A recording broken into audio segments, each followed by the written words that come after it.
Seperti saya Ahlus Sunnah wal Jamaah, ya, mazhab Syafi'i, akidah Asy'ari Maturidi.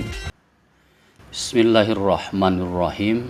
Assalamualaikum warahmatullahi wabarakatuh. Alhamdulillahirabbil alamin. Wassalatu wassalamu ala asyrafil anbiya'i wal mursalin wa ala alihi wa ashabihi ajma'in. Amma ba'du.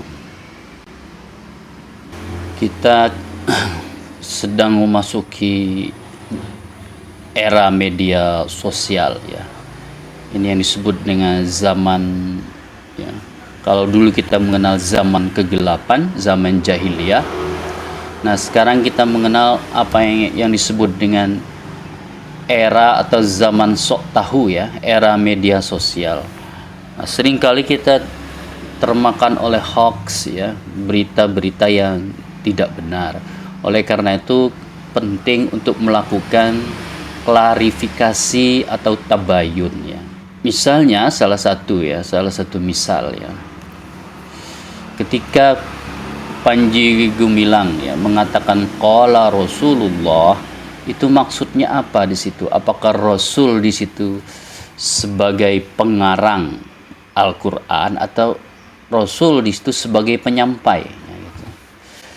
Ini harus jelas supaya tidak timbul fitnah, kemudian tuduhan sesat dan sebagainya, ya.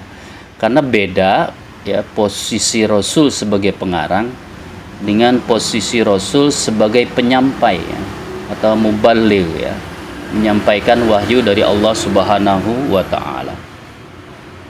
Pertama yang paling besar, ya. Kesesatan yang paling besar.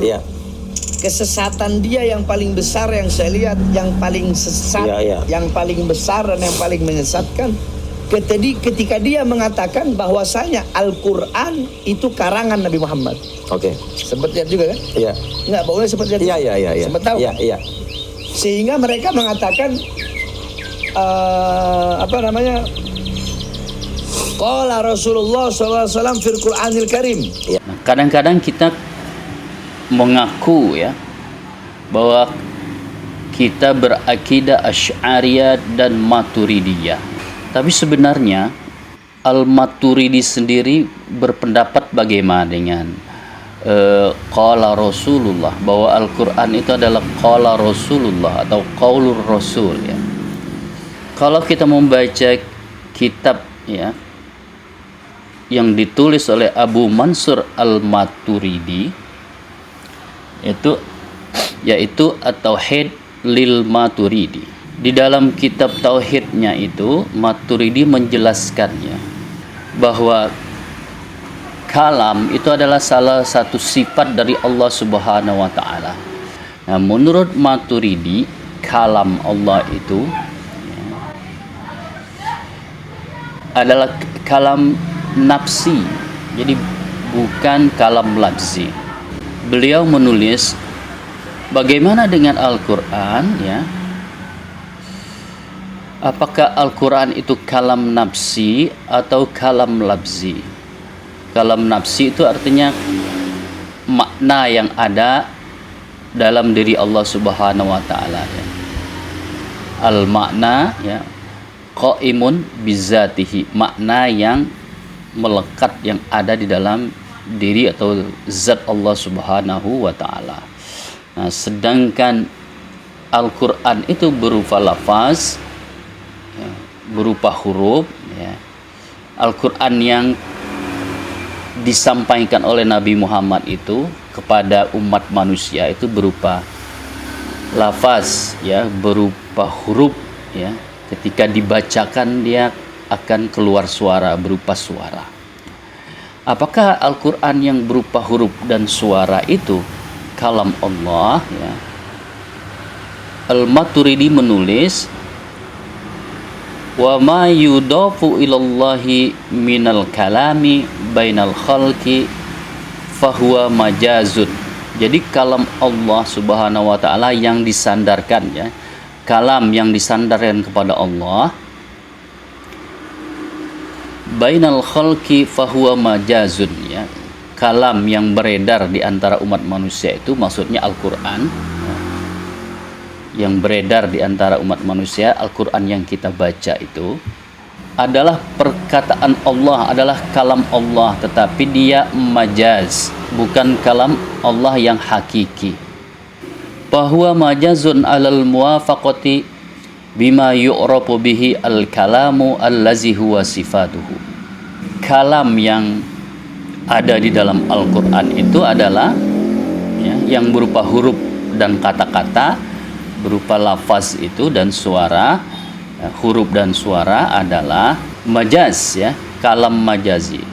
Bima yu'rafu bihi al-kalam allazi huwa sifatuhu. Nah, dari situ dari Al-Qur'an itu yang berupa huruf dan kata itu kita mengetahui yu'rafu bihil kalam allazi huwa sifatuhu. Diketahui kalam yang merupakan sifat Tuhan. Jadi kita mengetahui kalam nafsi itu melalui kalam labzi.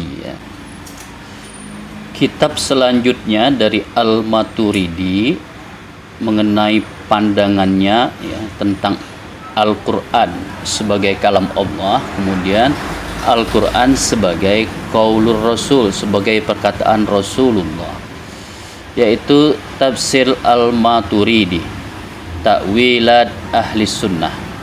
Di dalam tafsir Al-Maturidi ini ketika membahas tentang ayat innahu laqaulu rasulin karim, Allah menyebut di dalam ayat yang pertama, yaitu ayat innahu laqaulu rasulin karim, annahu qaulu rasulin karim, bahwa Al-Quran itu qaulu rasulin karim, perkataan Rasul yang mulia. Fa amma ma udipa ilar rasul, sedangkan Al-Quran yang disandarkan kepada Rasul, bahwa Al-Quran itu adalah perkataan Rasulullah, fahuwa min haitsu bulughuna ilaihi min jihatir rasul, yaitu Al-Quran itu sampainya kepada kita melalui Rasul. Jadi di sini posisi Rasulullah adalah sebagai penyampai mubaligh, bukan sebagai pengarang. Al-Maturidi menjelaskan di situ Rasulullah sebagai penyampai. Ketika Allah mengatakan bahwa Al-Quran itu adalah qaulu Rasul, perkataan Rasulullah, la qaulu Rasulin karim, perkataan Rasul yang mulia, atau Al-Quran itu adalah qala Rasulullah, maksudnya di situ Rasul sebagai penyampai, mubalighun, sebagai penyampai. Jangan ditafsirkan sebagai pengarang. Jelasannya begini. Saya mengatakan qala Rasulullah sallallahu alaihi wasallam fil Qur'anil Karim. Itu bukan berarti menafikan siapa Allah yang memberi wahyu dan siapa Muhammad yang menyampaikan wahyu. Yang menyampaikan wahyu tentunya bukan malaikat kepada hamba-hamba yang lain. Tentunya bukan Allah langsung. Itulah yang dibawa oleh Nabi Muhammad sallallahu alaihi wasallam dengan bahasanya.